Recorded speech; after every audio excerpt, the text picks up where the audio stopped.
Hello again. Vengeance is mine, saith the Lord. I will repay. You know, hearing that growing up in church circles from these girlish men, and all I could ever hear was the justification of their cowardice to face situations. But that verse doesn't say that. Just vengeance is mine, saith the Lord. I will repay. Do you hear the promise in that? God follows through. Men don't always. Some men stand up for a cause and then back off because they get tired of dealing with it. But God follows through. Vengeance is mine. I will repay. That's God's promise to you if you trust Him. You put it in His hands, and it's His to deal with, and He said He will deal with it. You know, shortly after I moved to Memphis, I was going to Central Church, and I went with some of us singles, went along, had a bunch of teenagers and stuff. We took the bus to the Mall of Memphis because watch a hockey game. And when we get on the bus, one of the so-called elders of the church comes up to me and says, hey, can you kind of keep an eye on this guy? He had a 16-year-old kind of puny boy there. He said, can you keep an eye on him? There's some guys at the Mall of Memphis that he's afraid they're going to cause him trouble. I said, okay. See, I made a promise. So we get there and everybody's filing off the bus, and this kid files off the bus, and we go walking up toward the door to go in, and there's a lot of other people there, so it's a pretty big crowd. We're milling our way to the door, and I'm looking about 10 feet in front of me. This kid I'm supposed to be watching is all of a sudden surrounded by about 6 or 7, 17, 18, I guess, year-old kids.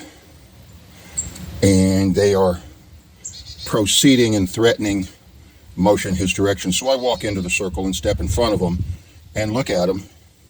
And I said, one of the guys said, you don't have to worry about this. It ain't none of your business. And I said, yes, it is.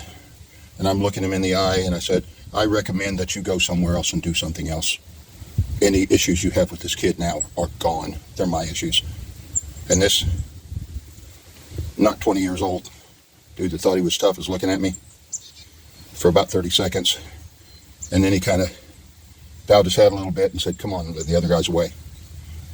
Because I would follow through with it. Because that's what a godly man does. The little kid couldn't beat him half to death, but I could, and if they're attacking him, I'm perfectly willing to do it because he was put in my charge. You see, when God said, vengeance is mine, I will repay, He's not telling you when someone's beating on you that you are to curtsy like they used to teach little girls. He's saying, you don't have the intelligence or the strength to do it with the poetry I do. Because when I do it, you're going to get to see me do it, and it's going to look like the Philharmonic Orchestra playing Beethoven. And you will love it. You think God would deny you satisfaction in this matter? They have wronged you, and God's telling you to give it up and accept the harm. You know, that elder on the bus couldn't deal with protecting the 16-year-old boy. I bet that kid didn't have any confidence in that man ever again. Pusillanimous pulpit monkey that he was. Because that man couldn't follow through. He didn't have it in him. The kid came to him, and he looked at the task, and it scared him, being surrounded by 17 or 18-year-old boys. So he came to me. God has promised you satisfaction, delivered at His hand, not yours. You see, you will either get the most poetic justice that could be imagined here on earth. You know, some men's sins come before them, and some men's sins follow after.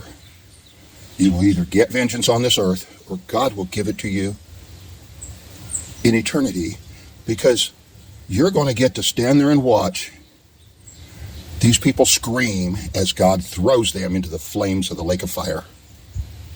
And what satisfaction could be better than that?